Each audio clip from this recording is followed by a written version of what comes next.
Talking more carbs over here. A huge variety of breads are available at the supermarket shelves, but which are the best for you, and how do you pick them? We have Susan Mills Gray, nutrition professor at the University of Missouri, joining us now to offer some guidance. First of all, happy 2019, and welcome to Better Kansas City again on 2019. Now, a lot of the famous diets, or I'm not going to call them fad diets, but people that, you know, Atkins, keto, we don't do carbs. Right. It's all high protein, low carb.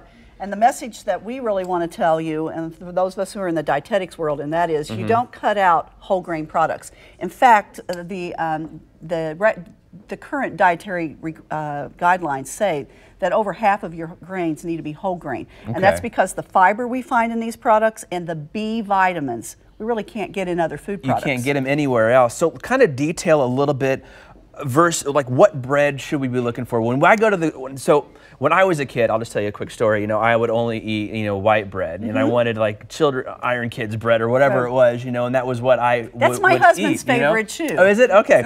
Well, I grew out of it eventually. Now I really like some of the different whole grain breads that are offered out there, and that's what our kids eat too. So my kids are automatically doing better than I am. Okay. But when I go there, what should we be looking for in the supermarket so shelves? let's just do a real quick quiz. Okay. 1, 2, 3, and 4. I was told there would be no tests Just today. look at these, and you could welcome to pick them up and touch them. There is one of these that is not a whole grain. Can you give me like a hint what I should be looking for? I don't know. Firmness, or because I mean, you figure it out. You're the shopper in the grocery store. Part of me, see, when you look like this and it has those extra, I don't know, like seeds or grains around the extra. Is that kind of like?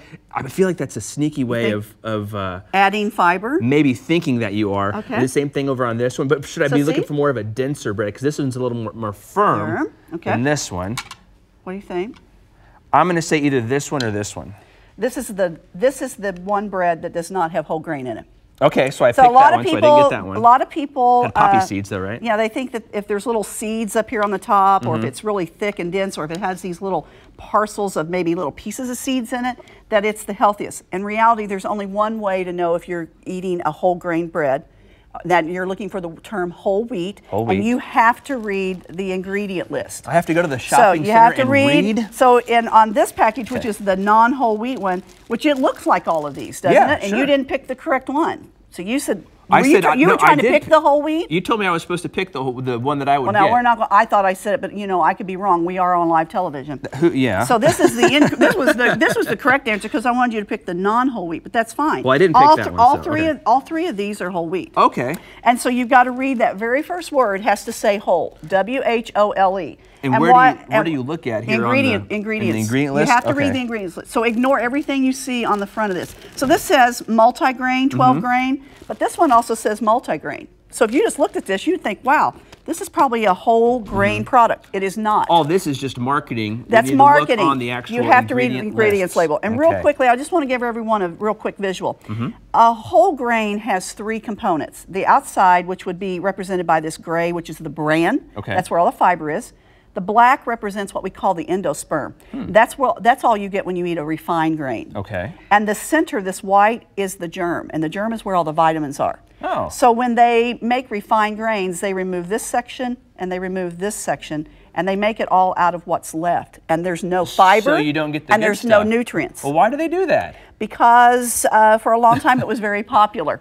And so now we're looking for those breads that have all 3 components. So the bottom line is there's going to be a lot of bread eaten in the next 24 hours because we're going to have a lot of watch parties. That's right. So sandwiches are important. So when you're shopping, don't rely on anything you see on the front of this label. You have to read the ingredient list. The first words need to be W-H-O-L-E, whole. So it's not true that I have to avoid breads in order to lose weight. And that, no. And the one thing that I would tell all of our listening audience is it's not bread that's making you heavy. It's what you're putting on the bread. It's the jelly and the heavy, if you like a lot of peanut butter or you like a lot of butter. So it's what we put on the bread that causes us issues. Strawberry preserves are just so good. Well, it is, and everything in moderation. There we go. Susan, thank you again for being here today. We appreciate it and appreciate you coming all the way from MU, and we hope you travel back there safe today. Okay?